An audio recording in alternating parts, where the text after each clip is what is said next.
Shalom, shalom, Israel. First and foremost, I want to give all praises to the Most High, Yahawah, Bahasham, Yahawashi, Bahasham, Rakakwadash. I'm going to say it again.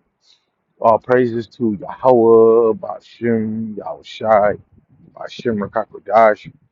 Yahawah is the Most High God, and Yahawashi is who the world ignorantly calls Jesus the Christ.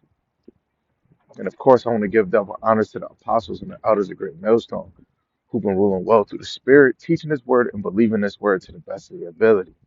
Lord willing, the Most High continue to put on their spirit to endure and strive in this thing. Um, Mighty Shalom to the hopeful elect scattered four corners of the earth, in and out of congregations, teaching His word and believing His word to the best of their ability. Lord willing, the Most High put on your spirit to endure. Shalom to the wives and the single sisters that's playing their role and to be a loving and silent and virtuous wife and believers of His word. Lord willing, the Most High continue to have you in this thing. The Lord one of the most have mercy on the other brothers and sisters that's not the faith. Um, this is really inspired by I was really at work, just had a quick little daydream. It was something small. It's kind of hard to um, maybe it's just me. It's hard to focus on a thought, especially in the scriptures at work when I got to deal with counting or I got to talk to somebody. It's hard. So I had like a little quick moment where it came to thinking of faith and wisdom.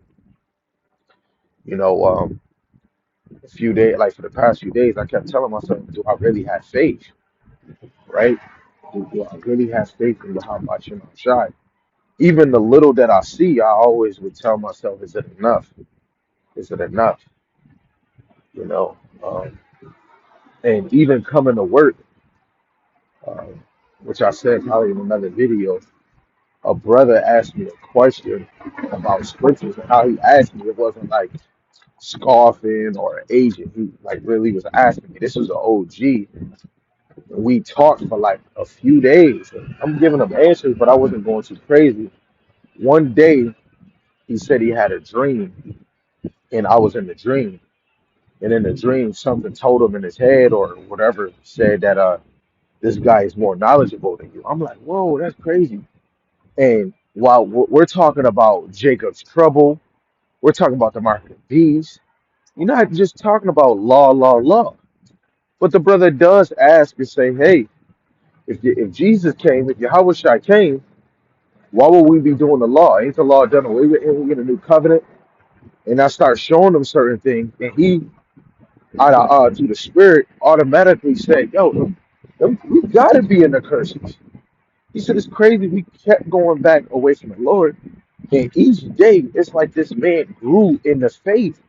Each day, more and more, the brother grew. Each day, another verse, another question. Before he said he was Christian, and then he was confused. He don't know what he is. He just know God is real. Man, one day he just come and be like, "Yo," he's like, "You can't tell me the Israelites is not real." And he said, "You can't tell me that the Edomites is not the so-called white man." I'm like, "What?" He said, "Yeah." He said, "They gotta be Esau. There's no way to explain it. Everything just points and show you who they is through the scriptures, and you could just see it." And I'm like, "Dang." He said, "Look, I know who I am." I said, "Then who is you?" The brother said, "I'm an Israelite." I'm like, "Are you for sure?" He said, "I'm for sure. There's no way. It's who else? Who else would the Bible be for?" He said, "As soon as I found out, because my parents, I never knew Exodus, it was Israelites, or this was Israelites. And me reading Exodus, come to find out, Moses took out Israelites. So at the Bible, the Lord keep telling people to remember Egypt. So he asked me a question: who was in captivity in Egypt? And I told him the Ethiopians, the Agalans, and majority of the ones that was oppressed were Israelites. Told him to read Babylon 10:2. He found out the information. It's like, yo, we is the Israelite. So sorry for that, for going on that rant, but this what inspired it, right? Faith can be so little in somebody's heart, right? And the Lord can give them that leap. right? Now that I think about it, Timothy chapter 1, reading verse 12, that I always bring out, and I thank Hamashiach Yahawashi our Lord, who have enabled me, for that he counted me faithful, putting me into the ministry, right? Now, this brother might get put into the ministry, of course, slowly but surely. He's understanding the prophecies. So he's in the ministry of the prophets, the apostles, and of Moses. And of course, because he's an OG, he's going to be in the ministry of the elders, right? But he has to continue to dig deep, right? And this is what it is. Just like what Sam Yamayan said, make sure you seeking that same fire you had in the beginning. So me seeing the fire on this brother right now, it just let me know I want that same flare that this brother has right now.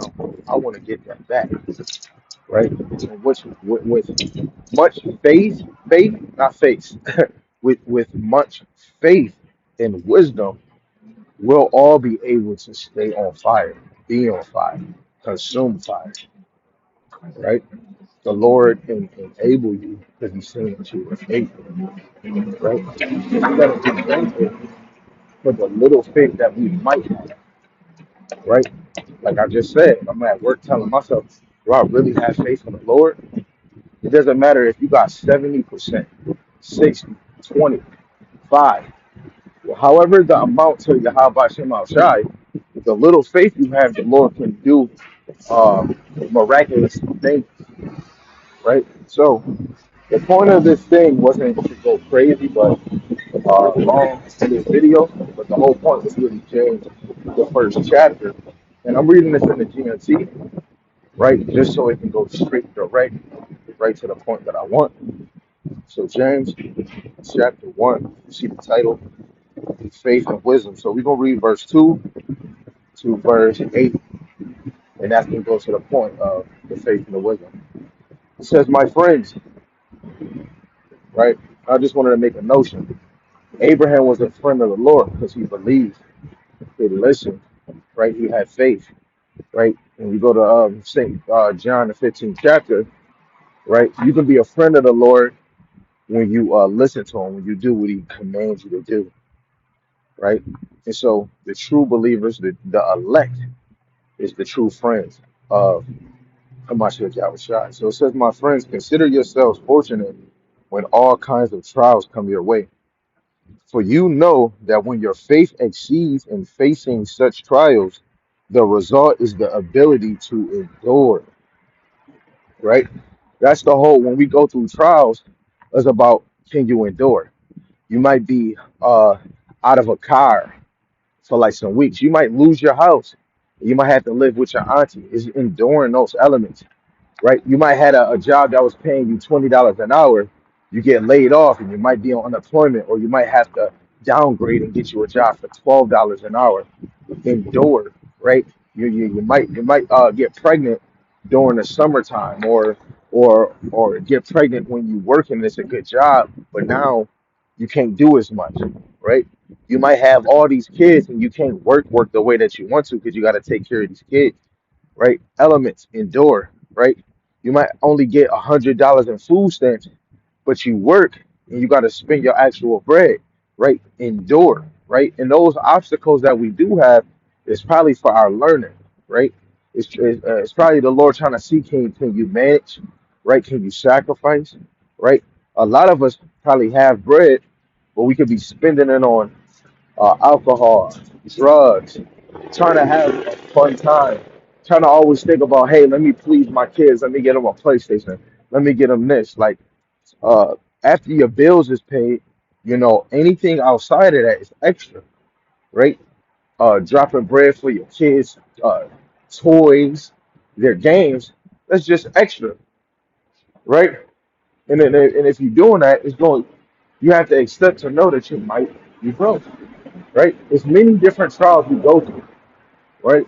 You might get arrested, go to jail, you back pay on child support, you didn't pay your tickets, right? There's many trials that we go through, but are you going through trials in the name of Yahawashi? That's what it's about. Every day I'm walking outside, I see these men, regardless if they could be Edomites or not. These men are homeless. Instead of me looking at them another way, I always be saying I was like this, sleeping under a bridge. I had food, I had dollars. I think I even had a job at the time. I would go to work, don't tell nobody, and come back to my location. And I see these brothers got their little pallets. And what I do is I try to open up my eyes in their position, right? Because when we look at Second Ezra, the 16th chapter, a lot of us will be pilgrims on the earth. And it's always good to observe what somebody's going through because you might get prideful and say, "Oh, I would never go through that," or "I would never do this. I would never sleep on the ground." And then the Lord calls your dumb ass to be homeless, right? So let's give praise to Yahawah Shai that He gave us a chance to observe the things that be, the cycle of life, right? Back to it. This is James again, chapter 1, verse 4. It says, "Make sure that your endurance carries you all the way without falling. Without failing, so that you may be perfect and complete, lacking nothing." Right? You want your endurance to exceed. I'm not gonna lie, you favor Bill Gates. This white man over here favor Bill Gates. He looked just like him. Looked like a total dick. And he looked like he took every vaccine. He took the vaccine that they're about to make right now. He looked like he took the vaccine. He looked like he took the vaccine before the vaccine. Excuse me, y'all. I'm sorry for that little rant. But like it says, make sure that your endurance carries you all the way without failing. Right? That's why you want your endurance to be exceeding. You want your enduring to be long lasting. You want your endurance to overcome. You want your endurance to fight, right? If your endurance is withering away, you have to examine yourself. Maybe my faith is getting altered. Maybe my faith, right? Maybe my strive, right? Because if you're not striving forward, maybe it might be something that you might have to fix, right? It says so that you may be perfect and complete, lacking nothing. But if any of you lack wisdom, you should pray to the Most High, who will give it to you, because the Most High gives you generously and graciously to all. Right? So if you lack wisdom, right, and if you lack in faith, you should be asking Yahawah Shema Shai. Closed mouth don't get fed. You should ask and you're going to receive. If you don't ask, you best believe you ain't gonna receive shit. Right? We should be asking for more faith. We should be asking for more strength. We should be asking for more wisdom. Ask. Annoy the Most High. Ask Him as much as you can. Right? This video is for anybody that said that they believe in the Lord, but they are not right now in this time asking for more faith. People just think they're set. You might think you got a 95% overall faith. Nigga, look, we chilling. You don't hear nobody fighting me. You don't hear no we chilling right now. But when chaos come, your faith is going to get tested. Niggas just think they comfortable. Look at all these dumb, y'all can't see it, but I can see the apples that fell off these trees, even though them apples do look delicious. But a lot of us is like these apples. We don't know when we're gonna fall. We just fall. When I look on the ground, nobody picked their ass up. So them apples just gonna fall, and they don't know if anybody gonna pick them up, right? Just like Israel, you say you got faith, you don't know when your faith is gonna be altered. You don't know when it's gonna fall, right? And we should be acting like every day, our faith can be tested. You should be acting like, today I might lose faith. What am I gonna do? What is you gonna do to make sure you don't lose faith? Hey, say if you do lose faith, what can you do to bring it back? Calling on the name of Yahweh Shem Yahawashi. And it gives you a little precept, Wisdom of Solomon, the 8th chapter, verse 20, and Sirach, chapter 51, verse 13 to 14. I'll go to both of those real quick. Let's go to Wisdom of Solomon, chapter 8. Let's see what they talking about over here, man. Wisdom of Solomon, chapter 8, and he said, verse 20. Wisdom of Solomon, chapter 8, verse 20. This is what it reads. Yeah, rather being good, I came into a body undefiled, right? Came into a body undefiled, right? Let alone we're in a world where the earth is defiled, right? You came into a world where there's a whole bunch of sin, right? And how can we get out of this? How can we overcome this? What can we do? With so many temptations, so many distractions from left and right. This is why it said we should be praying to the Most High. And if we don't have it, we should be asking the Most High because He will give generously and graciously, right? Sirach, the 51st chapter, and it said 13 to 14. It says, when I was yet young, or ever I went abroad, I desire wisdom openly in my prayer. I pray for her before the temple and will seek her out even to the end. Ooh, I gotta tell myself, am I seeking what will I seek wisdom to the end? Things that I got the PlayStation. I said, well, if I get this PlayStation, will I still be seeking the Lord? Or will this take it away? Right? I probably didn't go crazy fire, but I still the Lord allowed me to seek. You know, I had my Apollo for that moment. The Lord allowed me to seek. I grew a certain level. I wasn't the best. You know what I'm saying? I had we had got a rental one time. I slowed down. The fire was still there, but I slowed down. Me knowing that I have that desire to teach is unacceptable for me to be like, you know what, I'm gonna do a half a video. I'm not gonna do videos for 2 days straight. And even if I ain't doing the videos, I'm not even reading. That's a problem, right? When you get wisdom, will you seek her out even to the end? A lot of us seek wisdom and think we have enough. I don't need no more. Excuse me. Hey, until we're like Solomon or like Yahawashi, we're wielding wisdom unconditionally and it never withers away, never gets weakened. I'm sorry. Our wisdom is weakened. Soon as we leave or soon as we're not thinking about the Lord, right? Wisdom can leave you, right? Because there'd be so many distractions that will have you, oh my good, you'll be so pleased with every distraction you see, right? So make sure you're seeking out wisdom until the end, until Yahweh shall come. That's why you should always be in them scriptures to the best of your ability, right? Um, did I read 14? Yes, I did. Okay, back to James, James chapter 1, verse 6. He says, but when you pray, you must believe and doubt. You must believe and not doubt at all. Whoever doubt is like a wave in the sea that is driven and blown about by the wind.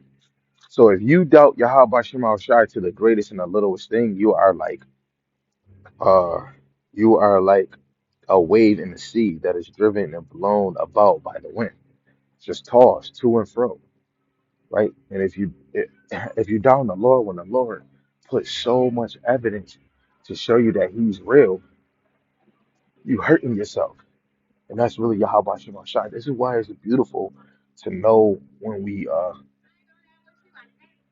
uh good afternoon, neighbor. When you know that you could be slipping, when you could be doubting, when you could be losing faith, losing comfort, when you start seeing that you're becoming lazy, when you start getting too comfortable and feel like you don't need the Lord or you don't need this, you should be calling on Yahweh Shem Shai. Whenever we doubt, we should be calling on the Lord, right? Because we'll be like Peter, right? As soon as you doubt, you'll just be like Peter, you'll just sink. Because soon as the wind, like it's not windy, soon as you feel wind, you're like, oh man, here go trouble. In your mind is, and it happens to me too, right? You'll see a whole bunch of hoodlums and think in your mind, yo, these brothers might do something. In your mind, you covered by the Lord, but you see how grimy they looking at you. You could just feel the negativity, you could feel the evil spirit, and then your heart start beating. It's not like you scared of them, but now your body, it's like spider senses. You getting nervous, right? And then you start thinking in your mind, they might do something, they might do something, they might do something, right? This is why in these times that we have these blockage of being lazy or lust or uh, you'll lose that little fire, right? Or you feel like, oh, I don't need to pray. If nobody praying for me, I don't need to pray. If I ain't praying for my, or well, I believe in the Lord, but I'm not gonna do this teaching. When you do those things, you start slacking on what you're doing. You got all this so-called knowledge, and you doing less. This is when we start. Yahawashi Mashai, Yahawashi Mashai, Brakata Yahawah. And sometimes it might not even work. Sometimes it don't work because the Lord know your heart. You're just doing that for a moment. Every day I tell myself I need to do better. I'm not good enough, and I do it every day because I still feel like I'm not good enough. You know what I'm saying? And I should be striving. I need better. So, verse 7 and 8, it says, if you are like that, unable to make up your mind and undecided in all you do, you must not think that you will receive anything from Yahawashi Mashah. If you are unable to make up your mind, or if you are undecided in all that you do. When you go to Colossians, the third chapter, verse 23, it said, uh, basically, do whatever you're going to do, but do it heartily for the Lord and not unto men. You got to go hard for the Lord. If you believe in the Lord, go hard for the Lord. If you're doing His work, go hard for the Lord. If you're talking about the Lord, go hard for the Lord. If you're praying to the Lord, go hard. And sometimes I don't go. I might go hard for 2 minutes, and I still feel like that's not good enough. You know, I got to go hard too. Anything I'm teaching is not just for y'all; it's for me too. We need to go hard. You feel like your faith is getting weak, you know, stop doing what you're doing and call the name of the Lord. You already been warned. Soon as doubt, soon as you feel you don't got the understanding for this. I might have the understanding for this, but I might not remember it in my mind. Guess what? Let me call on the Lord to help me remember. Let's get back and call on the name of the Lord. If you need faith and wisdom, call on Yahawah. Yep, that's what I'm gonna call this video. If you need faith and wisdom, if you need more faith and wisdom, call on Yahawah. Lord willing, this was edifying as your brother Dagobah. Until next time, Shalom.